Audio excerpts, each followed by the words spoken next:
Ar verta tapti skolintoju?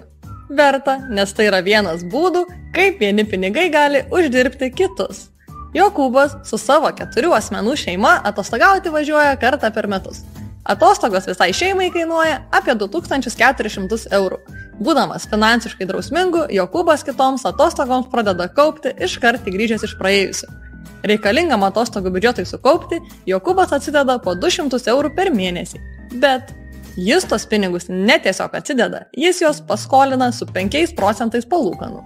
Taip, nuo pirmos savo atidėtos sumos iki kitų atostogų gauna papildomus 10 eurų palūkanų, nuo antros maždaug 9 eurus, nuo trečios maždaug 8 eurus ir taip toliau. Tokiu būdu, per 12 mėnesių jis ne tik sukaupia 2400 eurų atostogoms, bet ir papildomai uždirba 55 eurus, kuriuos gali išleisti papildomoms pramogoms su vaikais atostogų metu.